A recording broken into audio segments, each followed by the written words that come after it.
L'esprit d'équipe, il repose d'abord sur la répartition des leaderships. Dans une équipe, il faut savoir le rôle que l'on tient, il faut connaître sa capacité d'action et sa capacité de décision. Il faut être capable d'expliquer aux autres les limites et les contraintes que l'on a dans son propre rôle.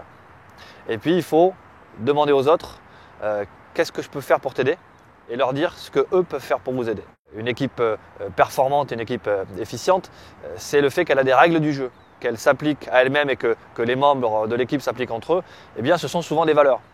C'est la confiance, on a confiance en soi, on a confiance dans les autres. Quand on ne sait pas faire, on le dit et on demande à ceux qui savent faire. C'est la capacité à s'engager dans un objectif commun. C'est la responsabilité. Tout le monde est responsable des échecs et des réussites dans l'équipe, quel que soit leur rôle. Et puis l'humilité. On n'a jamais fini d'apprendre et l'équipe, elle est là pour progresser tout le temps.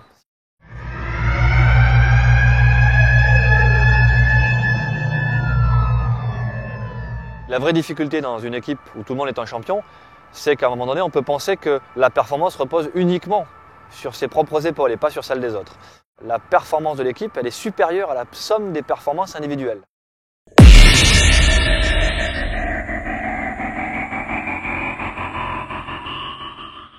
Ça veut dire qu'à un moment donné, il va falloir se mettre en transversalité.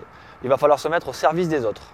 Si chacun s'enferme dans sa propre fonction et sa propre mission, il saura bien la faire, mais elle ne sera peut-être pas coordonnée avec la mission des autres.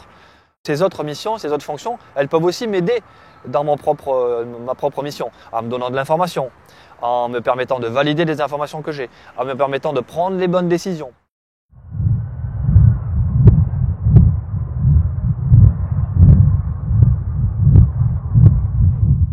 On va composer l'équipe en fonction des compétences dont on a besoin par rapport à la situation. Ce qui fait que la performance de l'équipe ne repose pas sur la compétence, puisqu'on a choisi les meilleurs par rapport à la situation. La compétence de l'équipe, elle repose sur la synergie entre les compétences, sur la capacité de chacun à se mettre au service d'un objectif commun.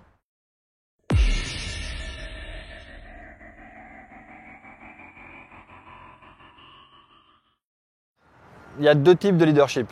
Il y a le leadership de décision et le leadership de compétence. Le supérieur hiérarchique, dans une situation de crise, c'est le décideur stratégique.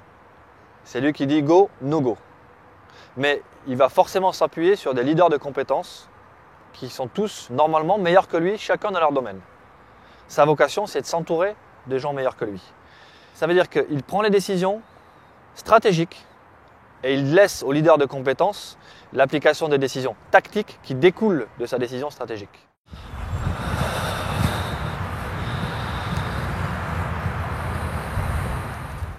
Pour être leader de compétences, il faut être humble par rapport à sa propre compétence, mais pour être leader alpha, pour être le leader des leaders, il faut être humble par rapport aux autres, puisqu'ils sont normalement tous meilleurs que vous.